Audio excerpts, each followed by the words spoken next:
of discomfort for the self. And so one of the things that happens physically to the body is that the joints become stiff, and that's what results in the pain and the discomfort. And so Mike looks at that whole analogy in terms of the soul, and he talks about arthritis of the soul, or one whose consciousness has the dis-ease of arthritis, is when there's a deep inflexibility that borders on chronic rigidity. And again, here, I think it's on various levels. So you have absolutely rigid and inflexible, and then you've got maybe a little bit lesser of that. So it's like a spectrum that one can move across. But behind this consciousness, or the dis-ease that this results in, is the viral belief that I am right about everything. So I hope you don't find yourself saying or thinking this too often, because that's an indication that you have this dis-ease within your consciousness. But I was thinking about it, of how sometimes we become so stuck in our thinking, in our beliefs, that we really claim it as the truth. And that's what really this disease of arthritis does. It creates a sense of being very fixed in certain conditioning, in certain ideas. And one of the things you'll notice, and it's interesting because as I was reading up and preparing for today's session, Sister Devendri was in Cape Town, and I told her, yep, I've definitely got the disease of arthritis. And so we both had a giggle about it. But it just helped me to see things about myself that perhaps I knew was there, but just beginning to see the symptoms the way that Mike shares it, it became very evident. So it was a good lesson for me to look deeper within myself. But one of the ways in which this sort of dis-ease manifests is that it shows up as a closed attitude to new ways of seeing and doing. And I guess in a way, it might be safe to just remain with my own thoughts and beliefs and ideas. And maybe to some extent, we don't want to be stretched. We don't want to step out of our comfort zone. But the problem with that, or the perhaps the loss in that, is that I close myself off from new experiences for something bigger, something greater. And there's the saying that if you keep doing what you've always done, you'll always get what you always got, something like that. And that's what happens. And when I become fixed and rigid in that way, my growth stops. I don't challenge myself anymore, which again means that I'm stuck. And so it's just a lovely way to look and see, are there certain beliefs that I'm holding on to that I've assimilated over a long period of time? So, one of the things, and I noticed it within myself, so I'm going to share, cooking. We watch our mothers or fathers cooking, and you pick up certain perhaps ingredients that they use, certain ways that they prepare something. And then someone else years later comes along and they want to prepare it, but they prepare it a little bit differently with different ingredients. And they say, no, this is good. If you try it like this, this gives a beautiful taste, or something they share. Just see how open are you to even experimenting with that. So it's a very physical example that I'm using, but it's easier to identify, I think, sometimes the physical signs of the beliefs that I might be holding, that I've created over a period of time. And so any form of resistance to another's opinions, ideas, thoughts, even just advice on something that might be helpful, just notice if there's any kind of resistance that emerges. And so it might be just a slight little discomfort. Sometimes it can be something where I become very defensive about it. And so I think depending on how strong the belief is, accordingly, I will hold on to that feeling of rigidity and remaining stuck internally. And so I guess the problem with that is that these beliefs become our personal truth then. And when we hold a belief as a truth, then that in itself makes us very, very strong in our beliefs. And I think in one of the sessions, we spoke about truth and belief a little bit, where this idea that a belief is something that has no basis of truth. It's just something that I've created in my mind, but there's no proof of it on a level. But truth is that which is eternal. Truth is that which never changes. And so we might have created certain beliefs because of the circumstances we were in, because of the environment we were in, perhaps, because of the experiences we've had. For many, many different things, we might have created certain beliefs. But time has moved on, we've moved on, we've grown. And so those set of beliefs sometimes don't hold any value or even purpose in my life right now. And so we've moved out of that situation and that circumstance, but we still remain locked in our beliefs, although they serve no purpose. And so this idea that when there's arthritis of the soul, we remain fixed to things that hold no purpose for us. And maybe at some point they did.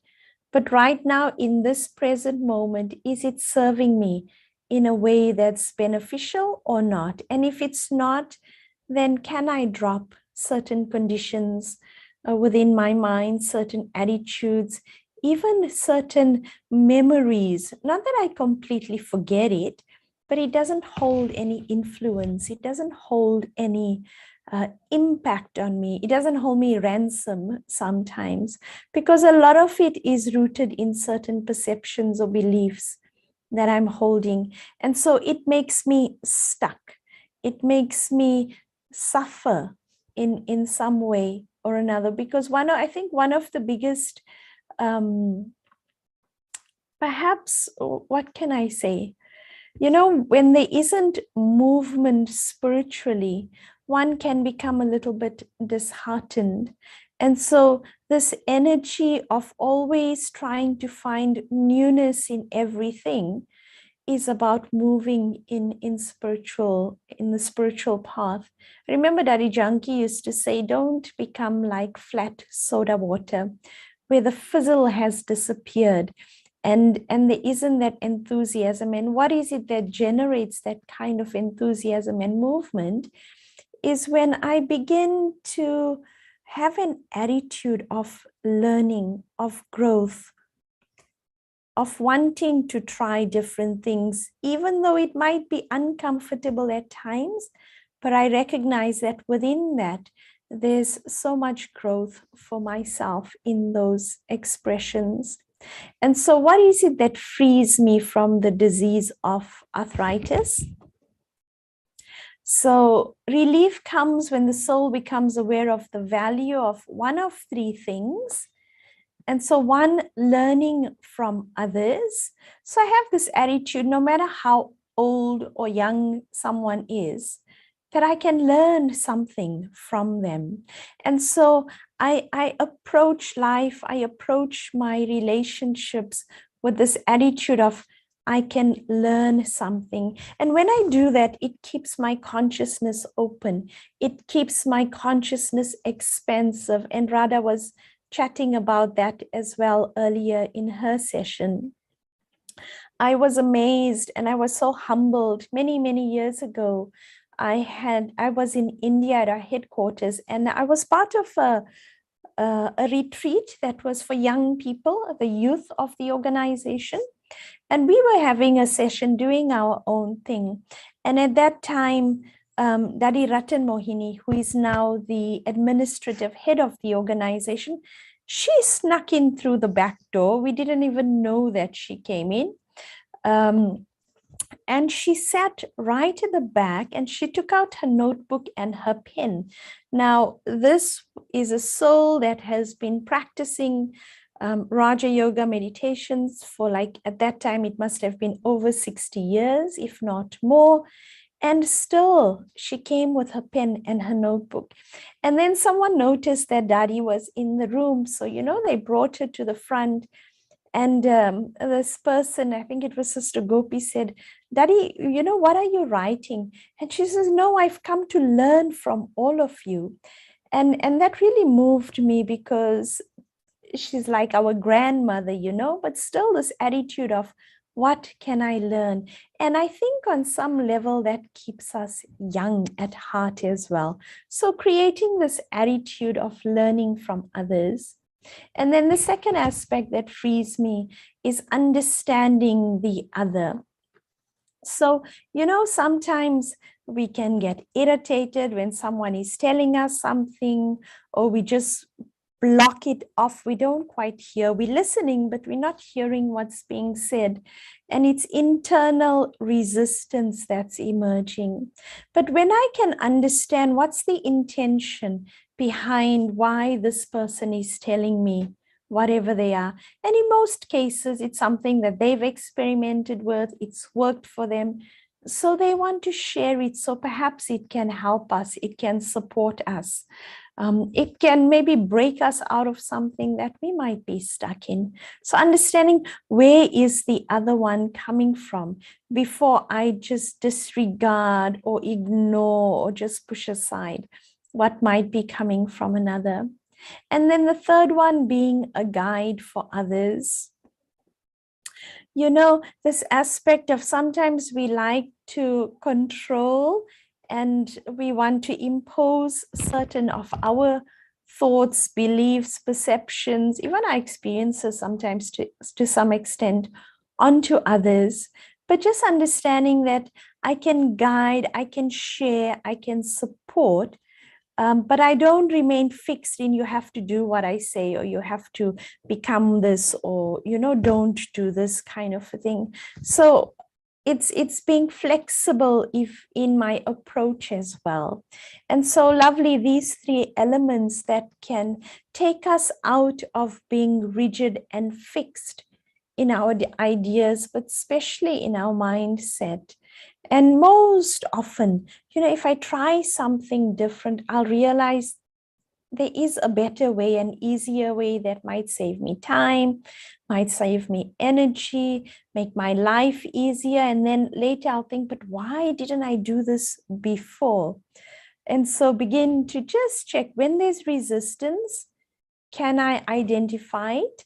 And then become aware of what's the belief behind that resistance. And we'll go through an exercise shortly that maybe can get the ball rolling on that. But when I keep these three values or these three things in my awareness and I live my life like this, then these help to naturally realize that there are more valid angles or points of views. There are more options to move forward than previously conceived. So instead of being stuck in my little box, in my little head with all my experiences, it's like I dissolve those walls, those barriers, and I open myself to unlimited possibilities. And within the unlimited, there's so much more available in terms of solutions that I can find. So it's like collaboration rather than I have to do everything by myself. And there's a feeling then of being supported on a very subtle level.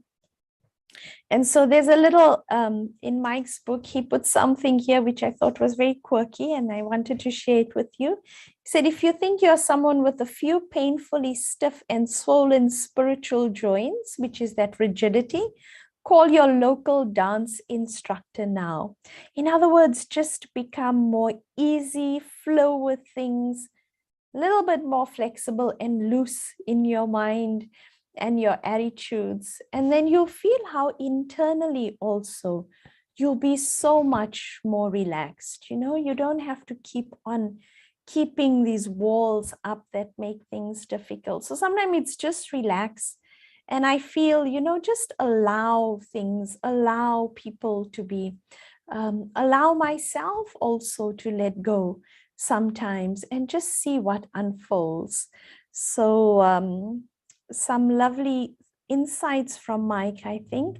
I'm going to stop there now and see if there's any question that anyone has before we go into our reflective practices and homework, if you want to call it, for today. So anyone, any questions or thoughts, please feel free to unmute or put it in the chat.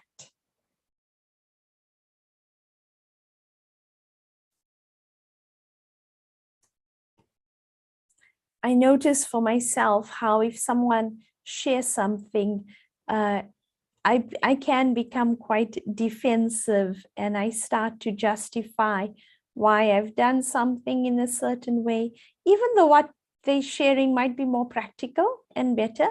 But I do find myself becoming defensive. And I think it's something I recognized a few months ago, but just going through the session and the symptoms that Mike shares became so obvious.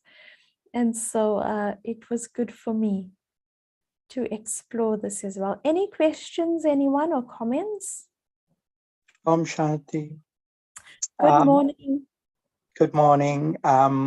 It's so strange. I'm just writing a note of apology to my partner, simply because of the way I reacted last night to her. She meant really well in telling me, because I have a bit of a problem when I walk, right? She said, you've got to start negotiating some hills, short distance hills. And I said, no, I kind of know my body. I'll do what is right for me. And I was almost a little bit angry at her because I kind of understand my body best. And I said, no, I want to walk on level roads kind of thing. But yeah, you just make such a really valid point that she really meant well for me. And I just couldn't see it that way, though she even articulated that to me later. And yet I failed to see it. So yeah, that's what I'm just doing now. I'm writing my little note of apology because I can't talk to her right now. Yeah. But Wonderful. thank you for pointing it out. Yeah. Thank you, Sharad, for sharing. And I love this thing you're saying, you're apologizing to her because you recognize it. That's such a big step, because sometimes we also don't want to admit that we're wrong, and so again, we fixed in something. So thank you so much. And it is such an important thing, understanding the others, where they're coming from. And most of the time, people have only the best intentions for us. Just as how when we share something, it's with that feeling of, this works for me. So it might bring you relief. It might help you. And so sometimes it's just taking a step back and saying, okay, where's this coming from? But we're so reactive most of the time. And it is a sign that I'm stuck in my ideas. And I find when I start to make excuses, find reasons, it just reinforces this dis-ease of arthritis. Thank you very much for sharing. Is there anyone else? Just to conclude, sorry. This morning I challenged myself and I actually, I did what she asked me to do. That's just to, give it credibility, that to say, no, I can go down the hill and try and climb up again. Yeah. Great, wonderful, wonderful. That's it. Just do it sometimes. Thank you. Okay, so it doesn't look like there's any other comments or questions. So let's move on then to our reflections and just some things to ponder for yourself.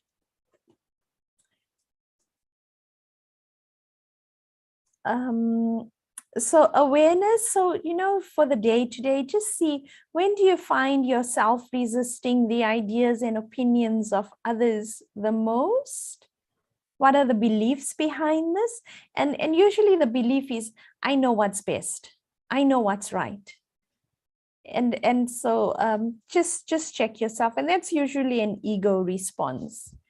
And why do you think that is? So just observe today what's happening internally as you engage and come across other souls and work or whatever the case may be. And then for the realization, if you have some time, and maybe just think about a little bit deeper, what is the difference between belief and truth? Research and investigate this and note down your realizations. And so when we do this exercise, not so much about general, like a general reflection, but to think for yourself, what's the difference between belief and truth for yourself? And see the impact that both have on your consciousness and your life, that when you come from belief, whatever that might mean for you, and when you come from truth, whatever that might mean for you, can you see the contrast between the two and how it expresses itself? And then the transformation is, what differences in attitudes and behaviors would people see and feel from you if you were more open and flexible? And so a lovely practice, when you find yourself resisting the ideas and opinions or any form of resistance, just see how can you shift a little bit inside, whether it's your mindset, your attitude, some old thing that you're holding on to. And I think immediately there will be such a feeling of release and relief. I think that would be the instant result of it, because resistance has a very strong energy of tension also. So in the body, I think itself, there'll also be such a feeling of just relief and letting go. So I will invite you to explore this today, experiment, and just observe in yourself what's happening internally and the resistance, and where is there the flow as well, because one is resistance, but also there's the flow, which is opposite to this, and the creativity that is expressed when there is that flow. So enjoy yourselves with these experimentations and reflections, and just note it for yourself. So let's go into a meditation as we consolidate some of the things we've covered today, and then we'll end off shortly. So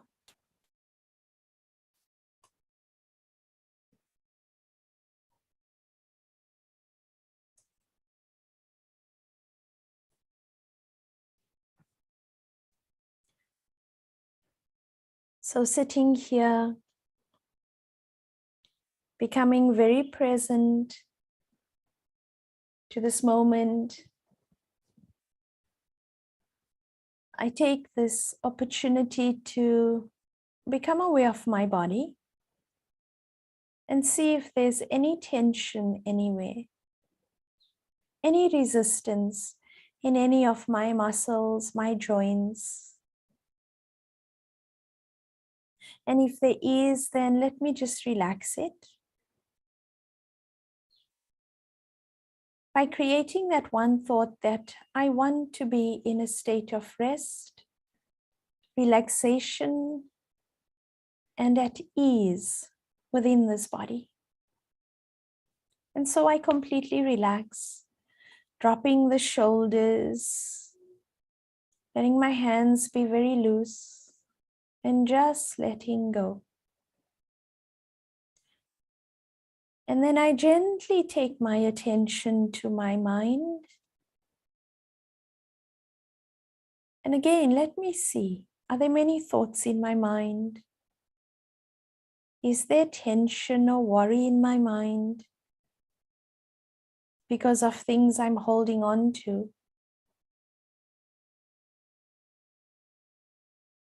These create heaviness, a feeling of burden, dis-ease within myself. And so I decide now to remove any discomfort in my mind by reminding myself that I, the soul, is expansive, that the natural nature of the self is of a flow, of an expression of the purest intentions that I am. And where there's a flow, there's absolutely no resistance, just an unfolding, an unraveling of the old, leading me to something new.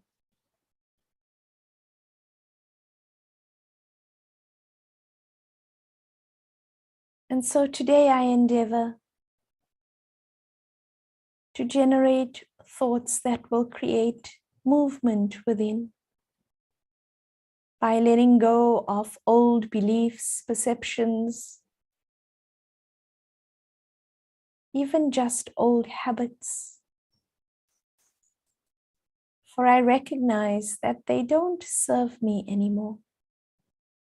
And so it's okay to let them go. For as I let these go, I make space for newness. I create space for creativity, for solutions, collaboration, and unlimited possibilities open up for me. And so with this new insight, with a new enthusiasm for approaching my day from this perspective, I notice how within my body, there's also a lightness,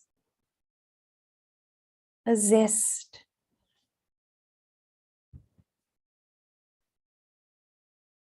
and so let me move through my day today with this awareness, this consciousness, and just this beautiful flow of my purest essence, knowing that every moment offers an opportunity to learn from something or someone, to create a deeper understanding, and also to be a guide and support another.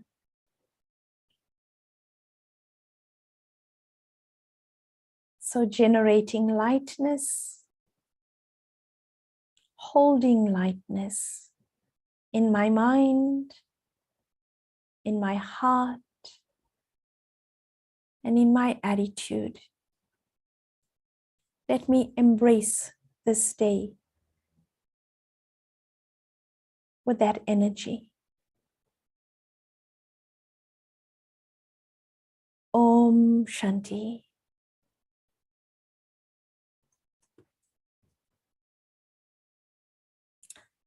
So thank you for joining us today. And so there's some lovely programs happening this week. And on Thursday, we have Lebo, who's going to do something about life in the balance.